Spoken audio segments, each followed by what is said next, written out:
Hello दोस्तों, नमस्कार। मैं हूं आपका दोस्त विजय और आज के इस नए वीडियो में आपका बहुत बहुत स्वागत करता हूं, अभिनंदन करता हूं।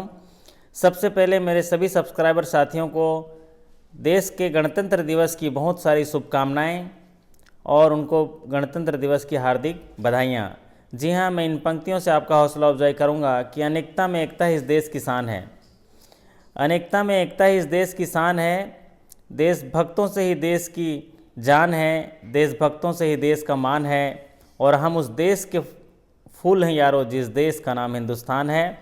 और हिंदू मुस्लिम सिख ईसाई जहाँ रहते हैं एक साथ, ऐसी हमारी पहचान है। स्वतंत्रता हमारी पहचान है, गणतंत्र हमारा अभिमान है। लेकिन याद रखिए, जीवन में हर घड़ी इम्तहान है, इम्तहान है, इम्तहान है। तो ऐसे ही कुछ इम्तहान कल आप लोगों ने दिया है और उसी इम्तहान के सवालों पे चर्चा करने के लिए एक बार फिर आया हूँ आपके बीच। अभी हमने पिछले वीडियो में कुल 37 सवालों पे चर्चा किए थे जो सेंट्रल बैंक ऑफ इंडिया के हमारे क्लरिकल साथी हैं, प्रमोशन एग्जाम में भाग लिए थे ऑफिसर के, और आज हम उसके आगे सवालों पे चर्चा करेंगे। तो चलिए ये वीडियो शुरू करते हैं। आज के इस वीडियो का पहला सवाल नंबर 38 आपके स्क्रीन पर कुछ इस प्रकार है। When will NPA account will be regular standard account? एक एनपीए अकाउंट कब रेगुलर स्टैंडर्ड अकाउंट में बदल जाएगा? जी हाँ, ये तो बड़ा सरल सा सवाल है, आप सभी फटाफट कर लिए होंगे और सही जवाब लिखे होंगे। लेकिन मैं बता दूं, if the entire over due and critical due amount is recover it will be upgraded immediately without any waiting period. जब वो क्रिटिकल ओवर ड्यू और एंटायर ओवर ड्यू रिकवर हो जाएगा तो तत्काल अकाउंट जो है स्टैंडर्ड अकाउंट में तब्दील हो जाता है।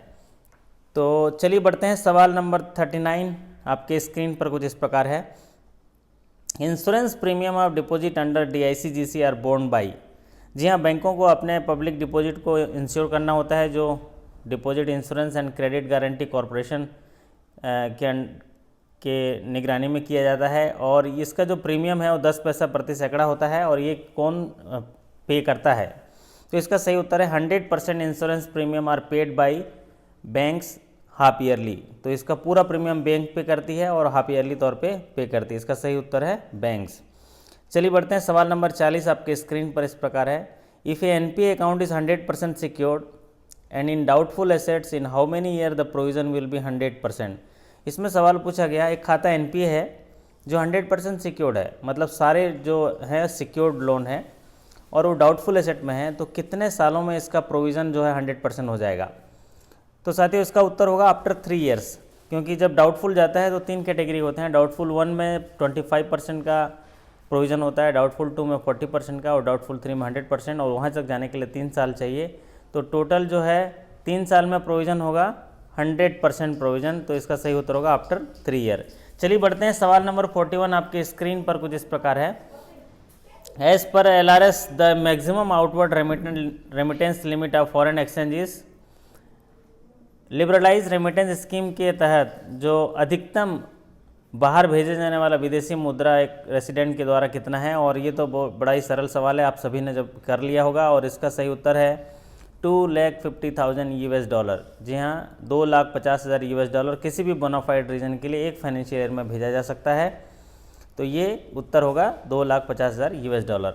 चलिए बढ़ते हैं। सवाल नंबर 42 आपके स्क्रीन पर इस प्रकार है। What is the limit of education loan in India and abroad? Education loan का इंडिया और अब्रॉड में क्या लिमिट है? और इसका उत्तर है in India ₹10 lakh and in abroad ₹20 lakh. जी हाँ, इंडिया में 10 लाख, अब्रॉड में 20 लाख इसका सही उत्तर होगा। चलिए बढ़ते हैं। सवाल नंबर 43 आपके स्क्रीन पर इस प्रकार है। In centrate the value of security is how many % of loan amount? पूछा गया सेंट्रेट में जो ओवरड्राफ्ट लिमिट सैंक्शन होता है उसमें वैल्यू ऑफ सिक्योरिटी कितना % होता है लोन अमाउंट का? तो इसका सही उत्तर होगा, अगर लोन 20 लाख तक है तो 150% ऑफ लोन अमाउंट होगा, और अगर लोन 20 लाख से ऊपर है तो 200% ऑफ लोन अमाउंट होगा, और MSME का अगर होगा तो वो भी 150% लोन अमाउंट होगा। तो इसका सही उत्तर होगा 150% ऑफ लोन अमाउंट। चलिए बढ़ते हैं। सवाल नंबर 44 आपके स्क्रीन पर कुछ इस प्रकार है। Who is not the high risk customer? कुछ ऑप्शन दिए गए थे, उसमें हाई रिस्क कस्टमर कौन नहीं है? तो इसका सही उत्तर होगा गवर्नमेंट डिपॉजिट अकाउंट। जी हाँ, गवर्नमेंट डिपॉजिट अकाउंट, इंडिविजुअल के अकाउंट, पेंशन अकाउंट, ये सब लो रिस्क कस्टमर होते हैं, तो ये हाई रिस्क कस्टमर नहीं है। चलिए बढ़ते हैं। सवाल नंबर 45 आपके स्क्रीन पर कुछ इस प्रकार है। TDS on cash withdrawal exceeding ₹1 crore. जी हाँ, TDS कितना लगता है अगर 1 करोड़ से ज़्यादा की कैश विड्रॉल हो गया है तो कितना TDS लगता है? तो उसका सही उत्तर है 2% TDS लगता है। जी हाँ, अब बढ़ते हैं सवाल नंबर 46 आपके स्क्रीन पर कुछ इस प्रकार है। What is the time frame for collection of foreign cheque? जी हाँ, फॉरेन चेक है तो उसके कलेक्शन टाइम क्या लगेगा, टाइम फ्रेम क्या है? तो इसका सही उत्तर है 21 days from the date of provisional credit in bank nostro account. जी हाँ, 21 दिन जो है लगेगा, 21 days from the date of provisional credit in banks nostro account. चलिए बढ़ते हैं सवाल नंबर 47 आपके स्क्रीन पर है इस प्रकार। Concurrent auditors are appointed for the period. Concurrent auditor bank में अपॉइंट किए जाते हैं कितने पीरियड के लिए? तो इसका सही उत्तर होगा 1 साल के लिए, और ये भी कैलेंडर ईयर के हिसाब से करते हैं, जनवरी टू दिसंबर करते हैं। तो concurrent auditor are appointed for the period 1 year. चलिए बढ़ते हैं सवाल नंबर 48 आपके स्क्रीन पर है। In garnishee order the relationship between banker and customer is. Actual में गार्नेसी ऑर्डर कोर्ट द्वारा जारी किया जाता है जब भी कोई लेनदार है और वो देनदार से पैसे वसूल नहीं कर पाता तो कोर्ट जाता है, और जब कोर्ट जाता है तो कोर्ट से जो ऑर्डर आता है उसको बोलते हैं गार्नेसी ऑर्डर, और इसमें बैंक जो है गार्नेसी कहलाता है, और जिससे पैसे वसूलना है वो कहलाता है जजमेंट डेप्टर। तो बैंक का रिलेशनशिप इसमें बदल जाता है, तो बैंक का हो जाता है इसमें क्रेडिटर और कस्टमर हो जाता है जजमेंट डेप्टर। तो ये रिलेशनशिप होगा bank creditor customer judgement debtor. चलिए अब बढ़ते हैं सवाल नंबर 49 आपके स्क्रीन पर कुछ इस प्रकार है। What is the CIBIL score criteria for OD top up facility? जी हाँ, ओडी टॉप अप फैसिलिटी के लिए सिविल स्कोर क्राइटेरिया पूछा गया था और इसका है 700। जी हाँ, इसका 700 मिनिमम होना चाहिए। चलिए बढ़ते हैं सवाल नंबर 50 आपके स्क्रीन पर कुछ इस प्रकार है। What is the commission on exchange of soil notes up to denomination up to ₹50? अगर हम सॉइल नोट एक्सचेंज करते हैं 50 रुपये के डिनोमिनेशन तक, तो कितना रुपए कमीशन बैंक को मिलता है? तो इसका है उत्तर है ₹2 पर पैकेट। पर पैकेट 2 रुपये कमीशन मिलता है, क्योंकि बैंकों को जो सॉइल नोट है एक्सचेंज करने की फैसिलिटी है, इसमें कमीशन मिलता है 2 रुपये पर पैकेट। चलिए बढ़ते हैं सवाल नंबर 51 आपके स्क्रीन पर कुछ इस प्रकार है।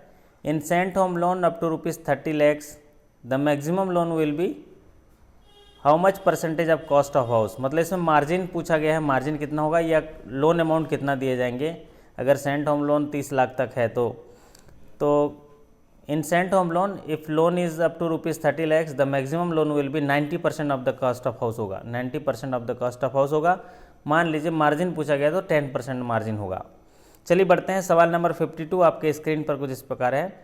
What is the interest payment for delayed exceeding 90 days of cheque collection? Delayed period के लिए अगर 90 दिनों के ऊपर भी चेक कलेक्शन नहीं हो पाया है तो क्या इंटरेस्ट जो है एज ए कंपनसेशन कस्टमर को दिया जाएगा? तो इसका उत्तर है term deposit rate plus 2% for delayed period.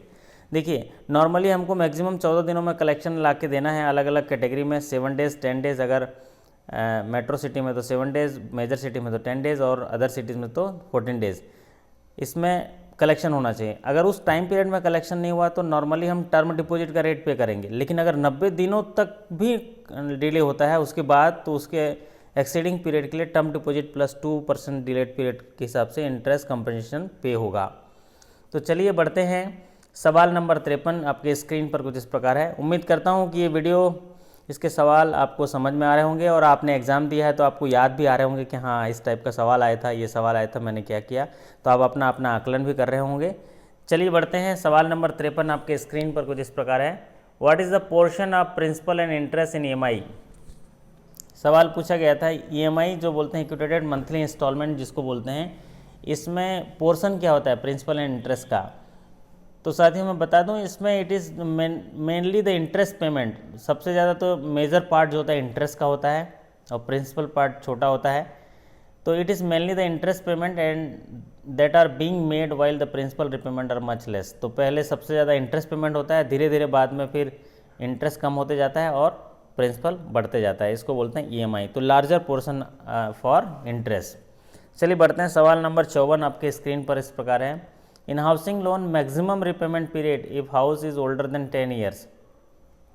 मतलब एक हाउसिंग लोन है उसका मैक्सिमम रिपेमेंट कितना होगा अगर जो उसका हाउस है उसकी एज जो है 10 साल से ज़्यादा हो गई, तो उसका रीपेमेंट पीरियड होगा 25 ईयर्स, 25 ईयर, या the age arriving 75 whichever is earlier. ठीक है साहब, इसका उत्तर होगा 25 ईयर। चलिए बढ़ते हैं, सवाल नंबर 55 आपके स्क्रीन पर कुछ इस प्रकार है। Staff accountability report should be submitted with in how many months. Staff accountability अगर एनपीए हो जाता है तो स्टाफ अकाउंटेबिलिटी की जाती है, और जब स्टाफ अकाउंटेबिलिटी की जाती है तो वो कितने महीनों के अंदर सबमिट कर देनी चाहिए, तो इसका सही उत्तर होगा 3 मंथ्स में, 3 मंथ्स में।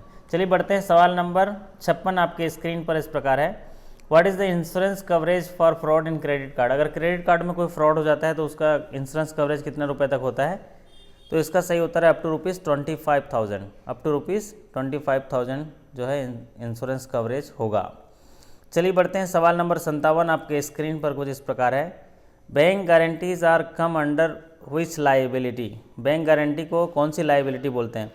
एक्चुअल में बैंक गारंटी में बैंक गारंटी देती है अपने कस्टमर के बिहाफ में कि अगर मेरा कस्टमर जो है वो डिफ़ॉल्ट करता है, डिफ़ॉल्ट कंडीशन में उनको हम पेमेंट देंगे, तो इस लाइबिलिटी को बोलते हैं कंटिजेंट लाइबिलिटी, आकस्मिक देयताएं बोलते हैं। It may be arise, it may not be arise, ये पैदा हो भी सकता है, नहीं भी हो सकता है, इसको बोलते हैं आकस्मिक देयताएं, जिसको बोलते हैं कंटिजेंट लाइबिलिटी। और these are noted at foot note of balance sheet. ये बैलेंस शीट के अंदर भी दिखाई नहीं जाते, उसके नीचे फुट नोट में दिखाए जाते हैं। चलिए बढ़ते हैं, सवाल नंबर 58 आपके स्क्रीन पर कुछ इस प्रकार है। What is the percentage marks of low risk branches under risk based internal audit report.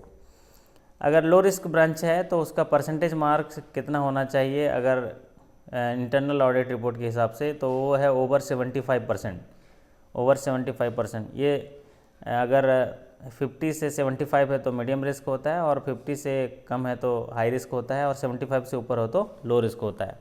चलिए बढ़ते हैं, सवाल नंबर 59 आपके स्क्रीन पर कुछ इस प्रकार है। चेक के संबंध में एक सवाल पूछा गया है, क्रॉसिंग चेक मतलब क्या है, क्रॉसिंग चेक्स। तो क्रॉसिंग चेक का मतलब है एक cross cheque is any cheque, a cross cheque is any cheque that is cross with 2 parallel lines. जो 2 पैरेलल लाइन से क्रॉस कर दिया गया है वो उसको बोलते हैं क्रॉसिंग हो गया। और ये जो क्रॉस है किसी भी चेक के किसी भी पोर्शन में हो जाए, या लेफ्ट हैंड टॉप कॉर्नर पे हो जाए, कहीं भी हो जाए, तो ये क्रॉसिंग हो जाता है। तो चलिए बढ़ते हैं, सवाल नंबर 60 आपके स्क्रीन पर कुछ इस प्रकार है। Housing loan target in per month for metro area. Metro area के लिए हाउसिंग लोन का टारगेट पूछा गया है, तो ये 5 अकाउंट अमाउंट में 40 लाख है, तो ये सही उत्तर होगा 40 लाख मेट्रो के लिए, 5 अकाउंट 40 लाख। तो ये साथियों थे कुछ रिकॉर्ड क्वेश्चन जो हमारे जो साथी हैं उन्होंने भेजा था, उनका बहुत बहुत धन्यवाद। इतने ही सवाल अभी हैं मेरे पास जो मैं आपके साथ चर्चा कर पाया, और ये सौभाग्य मिला कि आप लोगों को ये बता पाया ताकि आप अपना आकलन कर सकें। तो मैं उम्मीद करता हूं कि आप लोग भी बहुत अच्छा किए होंगे, और आपके भविष्य की शुभकामनाएं देते हुए फिर मैं आपसे विदा लेता हूं, और फिर मुलाकात होगी अगले वीडियो में। आपको ये कैसा लगा ज़रूर बताइए, और कमेंट करके बताइए कि अगला जो वीडियो है मैं किस टॉपिक पे बनाऊं। तो एक कमेंट करेंगे तो फिर मैं उसके हिसाब से तैयारी करूंगा और आपके लिए वीडियो लाऊंगा, और हम लोग मिलजुल के एक साथ ऐसे सीखते रहेंगे।